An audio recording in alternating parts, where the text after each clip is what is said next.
इस बारी का ना ये संकट 2.0 जो है ये बिल्कुल ज्वाइन मत करना, बिल्कुल ज्वाइन मत करना इस बैच को। इनकेस अगर तुम ये सोचते हो कि सीए फाउंडेशन तुम हंसते खेलते निकालो,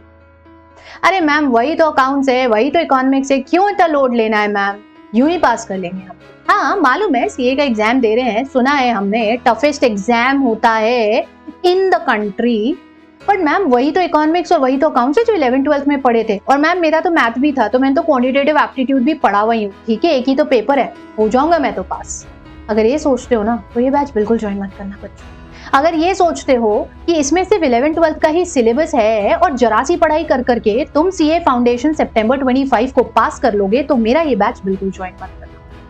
तुम्हें अगर ये चीज लग रही है कि अगर यहाँ पर बहुत आसानी से, अरे मैम 3.5 महीना पढ़ा है, हाँ 3.5 महीना पढ़ा है मैम, मैं तो यूं ही पढ़ के पास हो जाऊंगा, ये बैच बिल्कुल मत ज्वाइन करना। हाँ मुझे पता है अभी सब्सक्रिप्शंस के चक्कर में 60% 70% ऑफ चल रहा है, सारे टीचर्स आ करके चिल्लाते, मम्मी पापा के पीछे पड़ोगे, जाओगे उनको बोलोगे कि मेरे को तो ये 60% ऑफ में ऑनलाइन घर बैठे तैयारी करने मिल रही है, ये तो सबसे बेस्ट है मम्मी, मैं तो यही कोर्स परचेज करूंगा। और परचेज कर लोगे और आकर के क्लासेस में बैठोगे और तब सारी सच्चाई सामने, तब तुम्हें ये पता चलेगा कि ये सीए फाउंडेशन का कोर्स जिसे तुम समझ रहे हो और इतने हल्के पतले में ले रहे हो ना, ये वैसा है। क्योंकि जब तुम इस बैच में आकर के बैठोगे तो तुम्हें पता चलेगा कि यहाँ पर ऐसे बच्चे बैठते हैं जो जानते हैं there is no shortcut to success, जो जानते हैं कि सीए फाउंडेशन में हाँ अकाउंट्स और इकोनॉमिक्स वो पेपर होते हैं जिनका काफी कुछ उन्होंने 11th-12th में पढ़ा होता है, पर वो ये भी जानते हैं कि 11th-12th का अप्रोच और सीए फाउंडेशन का अप्रोच बहुत अलग होता है। वो जानते और समझते हैं स्टेटमेंट की महत्वता को कि सीए एग्जाम दुनिया में एक बहुत रेप्यूटेड डिग्री मानी जाती है और इंडिया की टफेस्ट एग्जाम्स में से एक होती है। जो जानते हैं और समझते हैं कि ये सिर्फ 3 महीने में ऐसे हंसते खेलते पढ़ाई नहीं कर पाएंगे। मिलोगे उन बच्चों से जो रेगुलर बेसिस पर टारगेट्स लेकर के पढ़ाई कर रहे हैं, मिलोगे उन बच्चों से जो रोज की राइटिंग प्रैक्टिस कर रहे हैं, मिलोगे उन बच्चों से जो लॉ जैसे पेपर को, जो कि थ्योरी में 100 नंबर में पढ़ाया जाता है और एक ऐसा पेपर है जिसे तुमने 11th-12th में नहीं पढ़ा है, उसको स्ट्रॉन्ग बनाने के लिए कैसे दिन में 2-2 बार उसको पढ़ते हैं और उसके साथ साथ उसकी राइटिंग प्रैक्टिस करते हैं, रोज के 2 से 3 सवाल सॉल्व करते हैं। मिलोगे उन बच्चों से जो इस लेवल की मेहनत कर रहे हैं। तो इसीलिए दोबारा से वार्न कर रही हूँ कि मत ज्वाइन करना इस बैच को अगर तुम्हें लगता है कि फाउंडेशन तो मैं यूं ही पास कर लूंगा, क्योंकि फाउंडेशन का सिलेबस तो बहुत आसान है मैम, और मैम 2 पेपर तो इसमें हमारे मल्टीपल चॉइस क्वेश्चन के होते हैं, तो मैम यूं ही, ये आप तो बोलते हो मजे मजे में गोला भरो प्रतियोगिता है, तो मैं तो अक्कड़ बक्कड़ बम्बे बो और नहीं तो जय माता दी करके गोला भराऊंगा, और तुम्हें लगता है कि तुम्हारी किस्मत चल जाएगी। हाँ शायद हो सकता है चल जाएगी,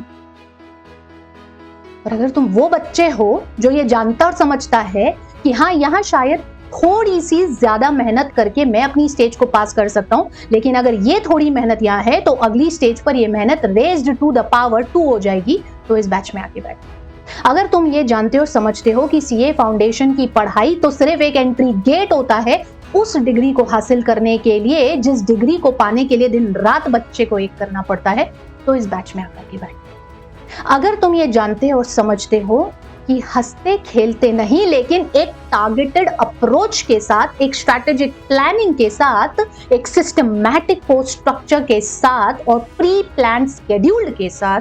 अगर ये एग्जाम पास हो सकती है और तुम ये सोचते हो, तब जाकर के इस बैच में आकर के बैठना, क्योंकि हाँ यहाँ इस बैच में ये सब होता है। ये जो मैं तुम्हें बोल रही हूँ ये सब होता है। यहाँ डेली के टारगेट्स होते हैं, यहाँ बच्चों को बताया जाता है कि उन्हें रोज कितना और क्या क्या पढ़ना है और किस टॉपिक पर कितना ध्यान देना है। लॉ जैसा वो पेपर जिस पेपर को तुमने 11th-12th में भले ही सीबीएसई बोर्ड हो या तुम्हारा कोई सा भी स्टेट बोर्ड हो नहीं पढ़ा होता है, उस पेपर में तुम कैसे 80 से ऊपर मार्क्स ला सकते हो, कैसे इस सब्जेक्ट के ऊपर तुम ग्रिप बना सकते हो, वो यहाँ पर पढ़ाया जाता है। कैसे तुम इसकी टर्मिनोलॉजी को समझ सकते हो, क्योंकि ये टर्मिनोलॉजी बाकी सब्जेक्ट की टर्मिनोलॉजी से अलग होती है और नंबर बिल्कुल नहीं मिलते अगर आप उस लैंग्वेज में नहीं लिखो जैसा कि लॉ का लैंग्वेज है। तो पहले उसको समझना पड़ता है, फिर उसके बाद उसको आत्मसात करना पड़ता है, एक्सेप्ट करना पड़ता है, और फिर उसको कॉपी पे निकालना पड़ता है, उकेरना पड़ता है। अगर तुम ये सब करने के लिए तैयार हो, अगर तुम अपने कंफर्ट जोन से बाहर निकलने के लिए तैयार हो, और अगर जानते और समझते हो कि ये ऐसे ही तो नहीं, लेकिन हाँ एक टारगेटेड अप्रोच के साथ, एक स्ट्रैटेजिक प्लानिंग के साथ मैं ये पढ़ाई कर सकता हूँ, तो ही इस बैच में आकर के बैठना। अदरवाइज संकट 2.0 इज नॉट फॉर एवरीवन, क्योंकि बच्चों सीए एक ऐसा कोर्स है, और सीए फाउंडेशन की पढ़ाई भी एक ऐसा कोर्स है which is not the cup of tea of everyone, and you need to understand this. You need to understand कि जो कोर्स तुम कर रहे हो वो एक साधारण कोर्स नहीं है,